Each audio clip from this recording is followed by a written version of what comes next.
Il y a 40 jours, mais qui est ennemi balingo tikate, qui ndumba balingo tikate, sont là, sacrificateurs et sengeli azala, et les pécheurs et sengeli azala. Alo bibiso toza bapaya na sena moi oyo.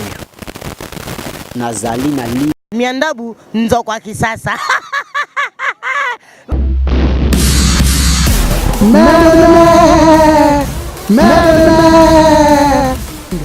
Ne vous trompez pas d'adresse.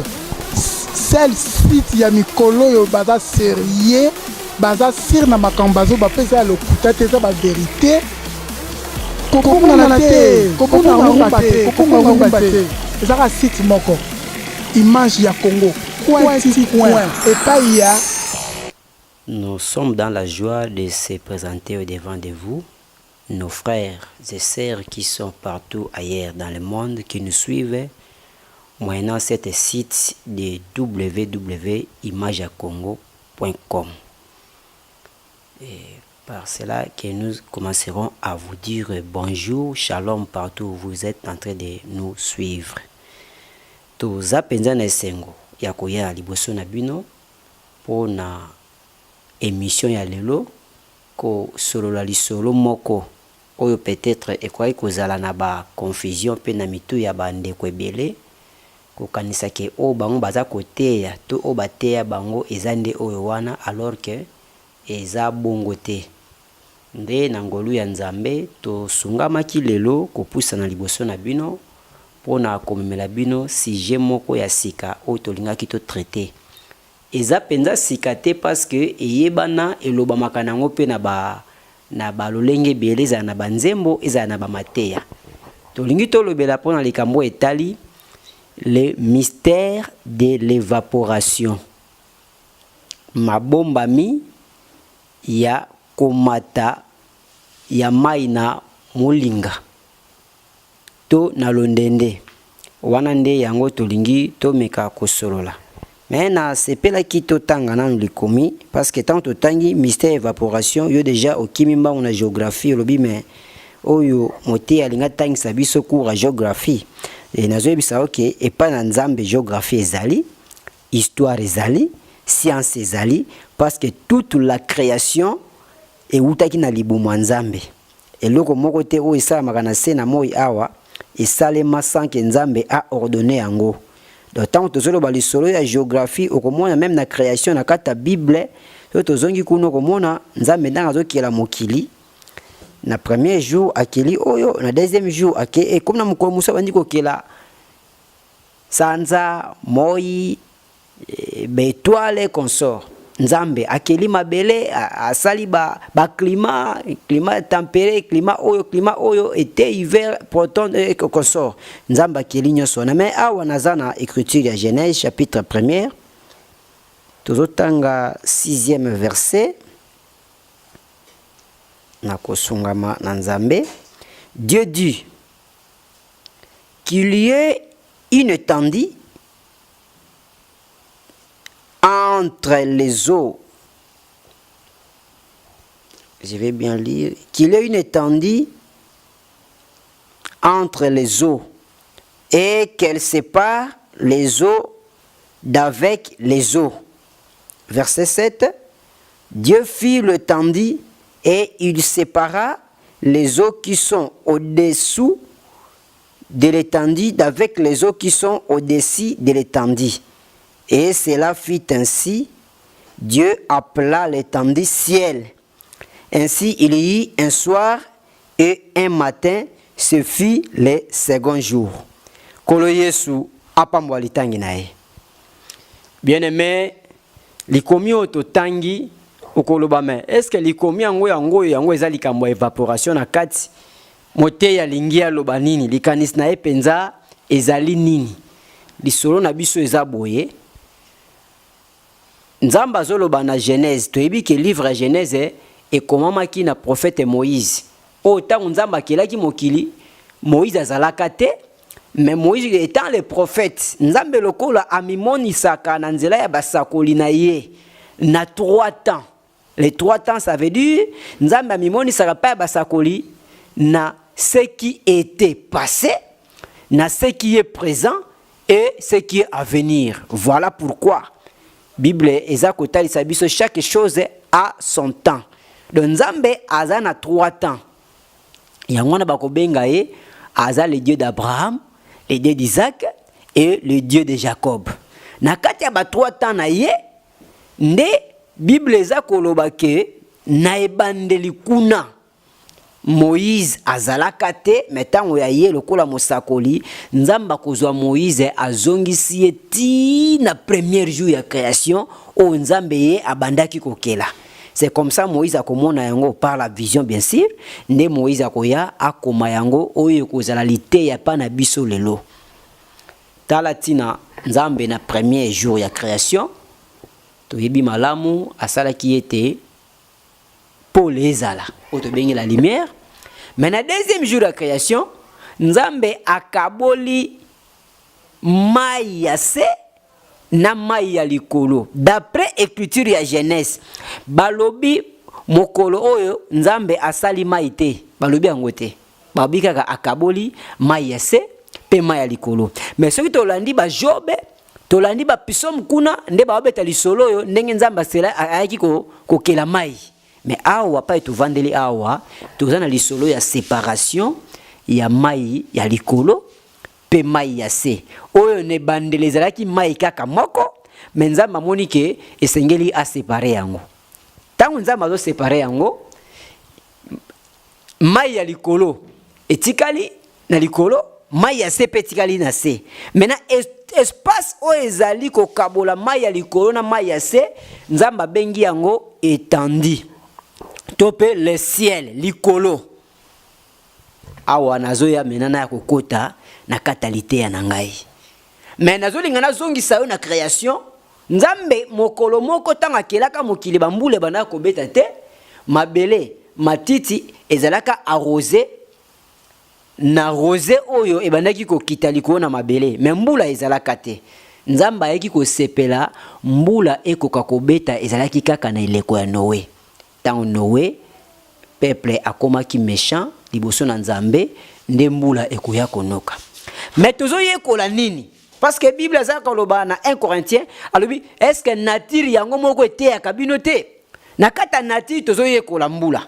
Nde lisolo toyeli awa toyeko yekola mbula par rapport ya mystère d'évaporation. Tozo mona boye. Mbula tangu enokaka mai eutaka likolo ekiti na se. Soki mai ya uti likolo akiti na se, akoya kovanda asali lokola kosangana na mai ya se. Mais en réalité basangana kate. Azaka likolo na ye.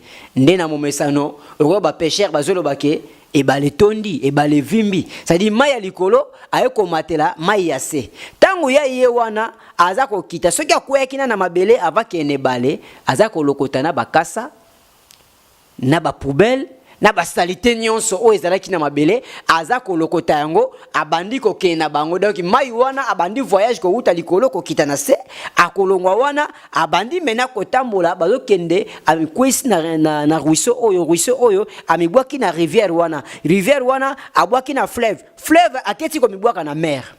Mais problème ezanini sima ko sala ba navette na ye akomi salité na ba poubelle akuta na kinango soki peza ezali ba urine soki peza li ba kaka asangani na yango nyonso asessuyer mai o ezaki pire utaki likolo akomi na se asessuyer lokola ye asessuyer akotika la bongo te tako akei na mai ya monene ake kovanda Nzambe ya lola akotika mai wana bongo te mais Nzambe wana akosala que ako permettre que na moma wana moi akoka kobima.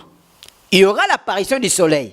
Et là, le soleil quand il viendra akoya po aeba ko frapper na mai wana. Si mai za ko frapper na mai wana e koya ko sala ke kaka mai oyo utaka likolo e ko tondisa mai ya se mai wana e ko zonga komata. Mais na lingi penza osimbanga bien. Tango mai wana utaki likolo eza kokita, batu ba mona solo mbula eza kobeta. bamoni yango na miso. Mais tango mai wana ezongaka komata batu bakomona yango te. Yango tobengi le mystère de l'évaporation. Ezo mata na mopepe, ezo mata na londende. Mais tango akitaki batu bamona ki yango nzoka nde makambo oyo ezalaki mabomba ni Nzambe ko prophétiser parce que puisque te ya kapeto croyant que les eaux d'en haut parlent d'un peuple et les eaux d'en-bas parlent aussi d'un autre peuple. Nandenge nini koloba makambo te ya zoloba ngana ebisio bien aimé peuple moko utaka na nyola akitaka na mabele donc mai ta bazolo bela mai ya likolo en réalité na moneli ya esakweli ezalaka mai oyo ya mbula pe oyo ete to na likolo kuna mai mo pe ezalaka kuna te. Mais Dieu a parlé dans de mystère. Nzambe alobaki na kata ba mystère yango na koya koloba ke oko remarquer tango Abraham akuta na Nzambe Abraham banaki komitungisa aza kolela lela lobi mengai ndenge naza aonga Abraham na kosala ndenge nini suka na ngeza ndenge ni parce que na okene kokufa boye na botite nana kozala héritier bozu na ngai. Est-ce que kozala Eleazar obotamaki na ndako na ngai mwana ya mosali obotami na ndako na ngai Nzambe lobi te eza Eleazar te. Et nazo yebisa bien aimé ata soki nyama ya sacrifice ezangi pona komatisa na etumbelo bakokaki jamais kozwa ngulu ba matisa na etumbelo Nzambe boyaki ndenge moko Ismaël azalaki mwana oyo abimaki solo na entraille ya Abraham.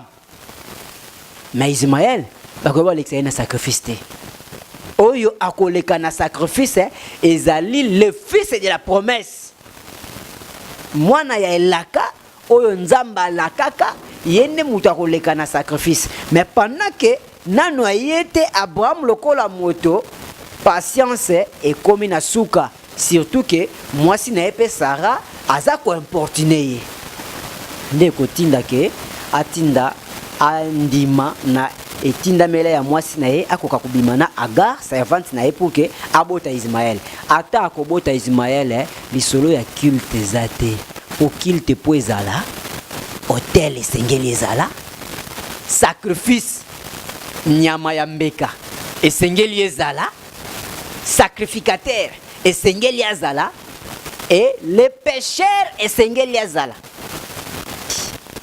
basumu kieza banani ezali mai oyo utaki likolo tango akiti na mabele asessuye na salite oyo akutaki na mokili asessuye na mabe salite oyo akutaki nango akomi mbindo na voyage oyo atambolaki na se na moi yango wana apôtre Pierre aza koloba pe apôtre Paul aza kobakisa alobi biso toza bapaya na se na moi oyo nazali na livre ya Hébreux chapitre 13 verset 14 alobi na se na moi awa toza na mboka te mboka na biso eza na lola tango tozomona mboka na biso eza na lola mbala moko toza kozonga na 4e jour ya création.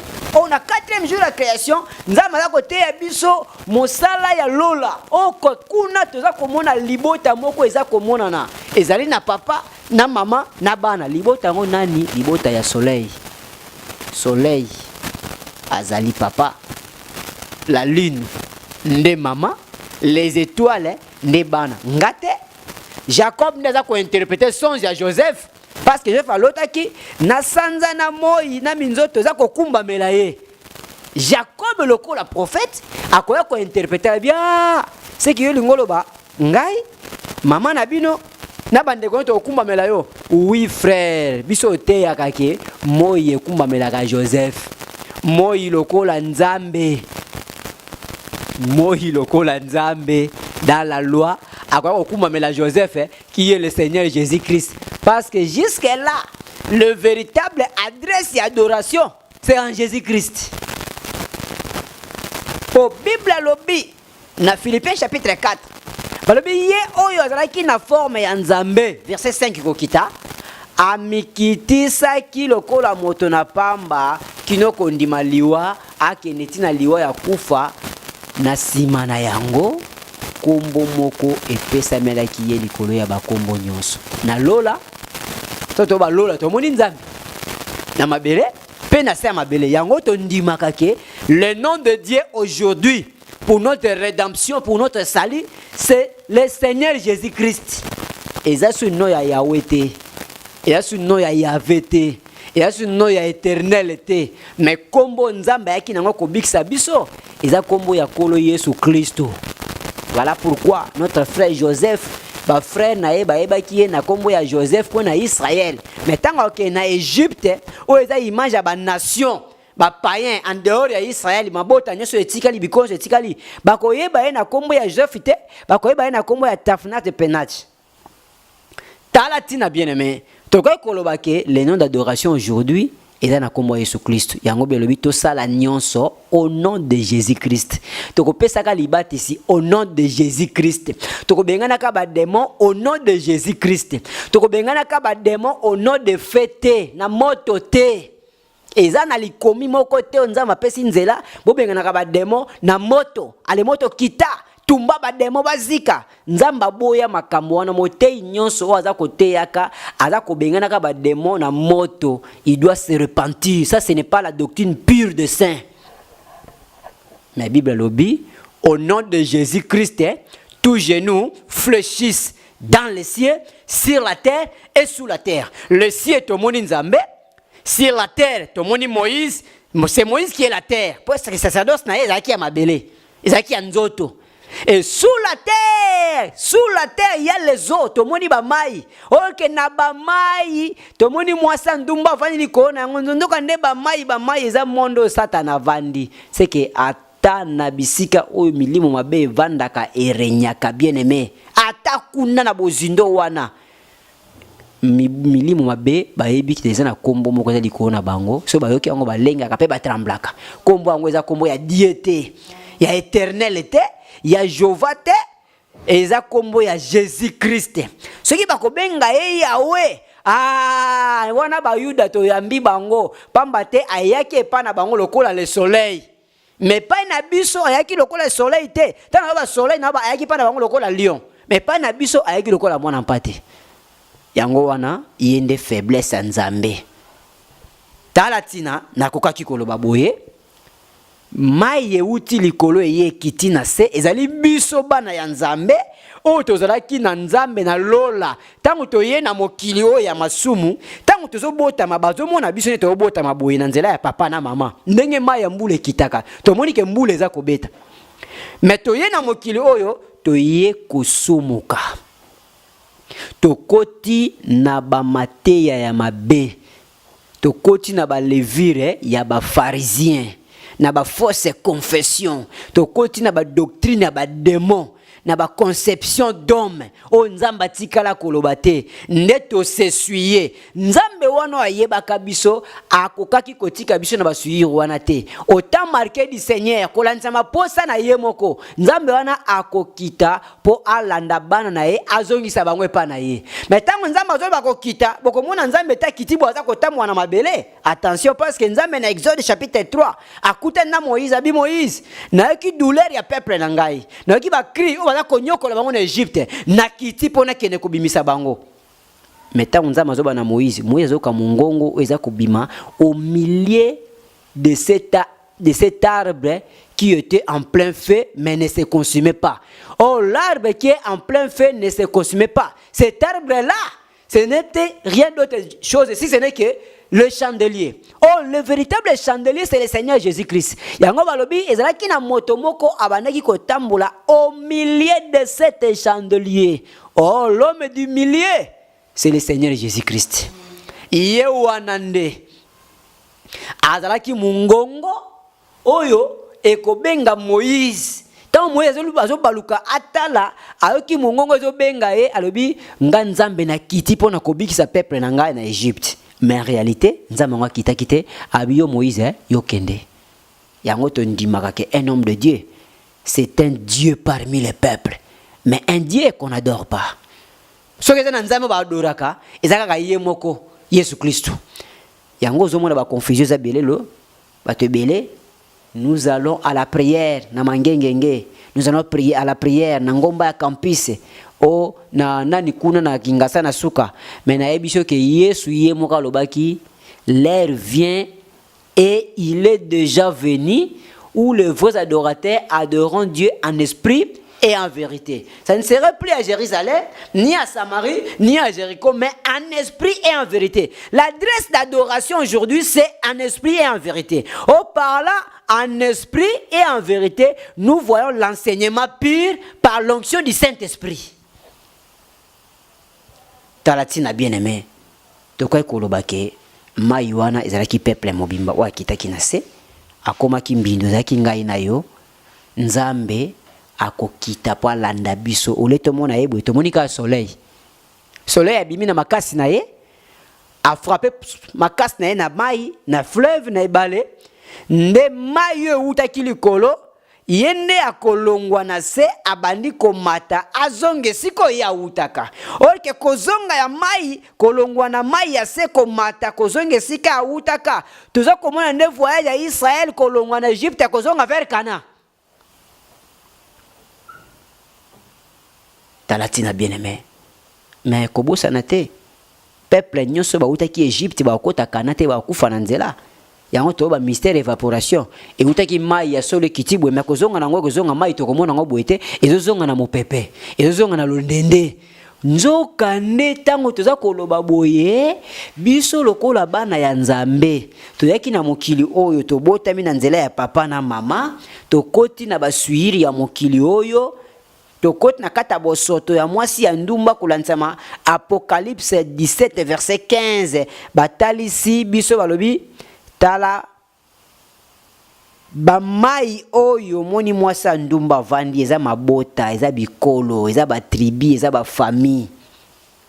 Donc biso tango toye tobotami na mokili ya masumu tobotamaka na lisumu bien-aimé.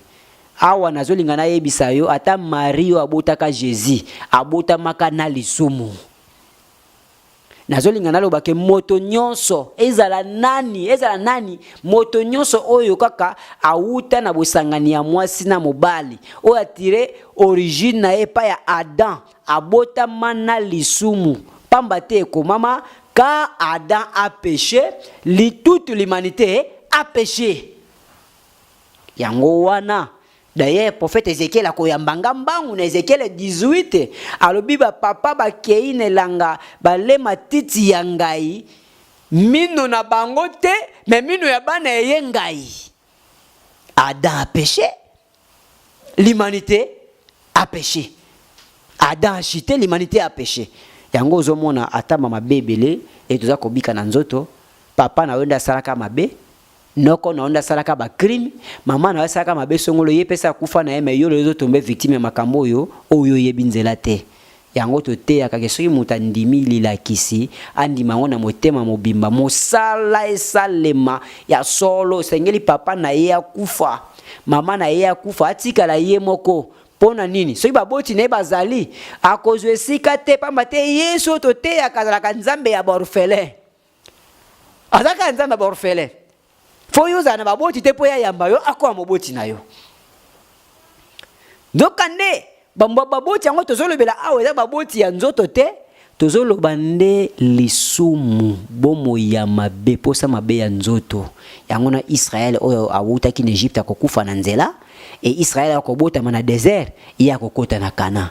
Nzokande bomoto utaki na Egypte ko komona lola te mbala moko na yambi 1 Corinthiens chapitre 15 verset 50 kolo salobi mosunina makila ekokota ka lola te ba trouble nyo so mona esa na mokili oyo eza mosunina makila Satan ayebike nzoto mutu ekokota lola te yango na za ko embrouiller batu na nzela ba mateya ya mabe na nzela ba posa ya mabe ya mokili oyo bato baboya kondima Nzambe ya solo balanda ba makambo eza éphémère bana makambo eza ba futilité oyo eza na apport moko te mukolo moko pona kobika na bango mais nazo bisao bien-aimé et comment ma solo biso lokola bana na Nzambe to yaka bapaya na mokili oyo na mokili to na mboka te yango Israël na désert akoya kotonga te soka kotonga e comme les pasi po akwa mobemba zonga na mboka na ye yango komona moi talatina bien-aimé biso tolobaka to te ya évangile ya complaisance te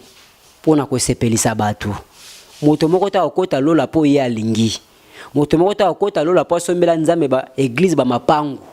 Moto moko ta okota lola po atongela nzambe église te.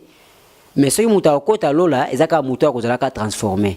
Na se na moi awa tozala no transformer na nzela ya liteya ekangoli biso to bimi na vie ya mabe to botami na sika sima na yango to vandi au pied du ministère pona koyekola makambo ya nzambe malamu lokola bakoma ekomama ba persévérer ki na enseignement ya ba apôtre ba persévérer ki na prière na fraction du pain pe na affaire amour fraternel, les 4 points. To ko na kata makambo wana po mukolo moko to mona nzambe. Mais maya se ekotaka lola te.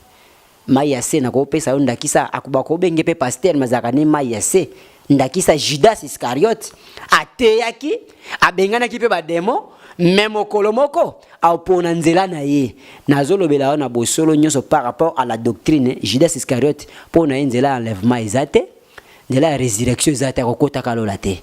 Judas Iscariot par rapport à la prophétie net kobimisa un peuple moko boye. Mais nazo wana doctrine mutu wana okota te parce que Yesu alobaki na yeke abengaki mwana ya libebi. Donc maya se o eza komona to lobela maya se ezalaka pe peuple. Parce que même Nzambe alakisaki Abraham de postérité. Alakisaki postérité céleste na postérité terrestre. Mais likambo ya Nzambe ezali pona postérité céleste eza lola. Mais lola ngo eza wapi? Ce qui bato balobi te mokolo wana bakotia film batie video ya munene bakomi kolakisa otango botamaki tango banaye kosala masumu vina onyoso makambo wana eza ba théâtre. Nzambe asaka théâtre basaka pe théâtre na kombo Nzambe te. Miroir eza moko. Miroir ya Nzambe eza évangile eza koteya malelo. Ndenge yo za koyoka liteya. Ndenge liteya eza kolobela bomo ina yo. Tango yo za kokoka kokata tina te mokolo moko okosamba. Moto so akosamba liboso ya Nzambe komo na elifelo. Po akosamba liboso ya Nzambe akolonga akozalaka te. Na maya se bakoza pe bato basambela na bango, bayembaka pe banzembo Nzambe, batiaka pe ba offrande, basaka pe ba jeûne de prière. Nzoka batikala ka kozala maya se bakota ka lola na mokolo moko te. Tomoni ba Gabaonite basaki ruse, bakota basangana na Israël, soit disant que tout ça bandeko na bino. Mais eloko kabola bango na ba Israélite ba okoka koloba shibolete te. Bamba koloba kaka sibolete. Eza pe na ba ebele baza ko se camoufler na kata makambo Nzambe. Basali ba église pe ebele. Oleba kenda ta na université to na ba école baza ta ba professeur ya cours ya morale. Ba pesa ba to cours ya morale to éducation à la citoyenneté. Bango ba na kati église soit disant que baza ba tei mais baza ko betelaka bato ba masolo ya pamba o ezanga tina et peuple aza ko mona ngo esengo ba betelaka ba bonnes aventures. Mais na ebisio le message du royaume c'est l'évangile pur. Oza ko te bato ba croire na kolo Yesu akufela biso pe c'est quoi qui sima mikolo misato po bakoka kozwa bomo ya seko en dehors na yango sali ezate prédicateur o misalisa. Soko zali maya se tikalaka maya se me yebaka mukolo moko okomona ka enfer po Bible lobi biloko nyonso ekoleka. Le ciel et la terre passeront mais la parole du Seigneur ne passera jamais. Talati na bien-aimé tokai kwa ko poussa na epai na bino na ngonga o na douleur na motema ko yoka ka ba mateya oza koteya makabiteya te na kati ya mboka oyo biteya te na sena mukina sena moi oyo okobaluka kuna tozosala tona prière à combat. Okozonga boye to na prière à combat jour tel okobaluka boye to na service ya délivrance ya jour tel batu baza ko se permettre ba gêner na bango 40 jours mais qui ennemi balingo tikate kindumba balingo tikate songi balingo tikate mais jeune de prière temps moula za ko sala ba prière milaya baniko ganga awatina balaba lo kwa ba pharisien balingi ko sepela kwa ta bilamba pembe pe ko sala na balie public po ba mona bango. Mais yeba yango Yesu alobaki na Matthieu 6 quand tu pries entre dans ta chambre. Prie ton Dieu qui est dans le secret. Est-ce que yeba ka lié secret zanini? Na ebiso atoke na zamba mangengenge mutu so ko da pa sambela kuna zape distrait. Mutu so pa mikangi na kata chambre na ya ndaku, mais zape ka distrait. moto akozalaka distraite ezaka ka moto aboma nzoto molimo na ekoma na communication na molimo santo. C'est comme ça akosambela nzambe wana seke pe nzambe wana akoyanola ye. Mais mai ya se pona yango enlèvement ezate. Mai ya se eza nani eza peuple nyonso bazaki destiné te pona sali. Voilà pourquoi otonga to so na bino na mokola lelo tozana mwa koko so ebele. Mwa koko so penza ebele yango toza ko senga na bino bosunga biso. Toana bo senga ya ba musicien ozaka pe mbongo osena ngo ba joueur ozaka pe mbongo opesaka bato basala nango soki nini meto wana besoin osunga pe biso kwa Joseph d'Arimathée olongola nzoto ya Yesu likolo ya croix oyela biso yango okunda yango nzambe ana kopambola o nyoso akoyeba kotia bozuna ye na profit ya mosala ya nzambe. Nzamba lola akopambola ye toza wana pona kozela bozuna bino nzamba pesa ki yongo pona yo moko kaka te mais pesa ki yongo pe pona soutien ya mosala na nzambe. Numéro nanga yango wana na bengami na kombo ya apôtre Papi Toki Masia. Numéro nanga yango wana kozwa yango tozali na 00243 81 90 570 33 00243 89 18 13 775. Tope okozwa biso na papitoki25@emagemail.com. Wana isika oyo tozali topesi mbote na ser na biso Yvonne oyo asungaka biso tokoma na basite na bino na nzela na ye nzamba lola pambola ye azongi sebele topesi mbote na ndeko na biso Roli Mfuka oyo tosolaka na ye na ngambo ya Paris pesa bandeko nyonso kuna mbote toza elongo na bino topesi mbote na Dr Marlin papa na ngai na kati ya mboka Londres kolesa sunga Dr Marlin malengo pambola ye azongisa mingi koleka na bosani te apôtre Willy na mboka États-Unis na Caroline du Nord nzamba lola pambola ye azongisa ebele na bomo ya apôtre Willy Tundula na kanisi pe mwesakoli na ngai mpaka na ngai mwesakoli Jean Hubert na Luanda prophète Mwata Jean Hubert nzamba lola pambola yo nzamba lola apambola Dr Pichu Bosangi na Masina aza la guérison ya Dr Dona Kabanga na Masina na Petro Congo akanisa mosala na ye pasteur Ngomo na Masina Petro Congo pe basali nyonso baza na sena moi oyo baza ko défendre couleur ya évangile Nzambe pona kobika ya milimo na bango. Que le Dieu des cieux bénisse ses enfants, bénisse la RDC au nom de Jésus-Christ. Amen. Miandabu nzokwa kisasa.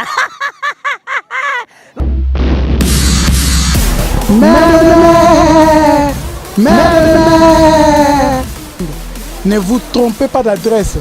Celle site ya mikolo yo baza sérieux, baza sir na makambazo ba pesa le kutate za ba vérité.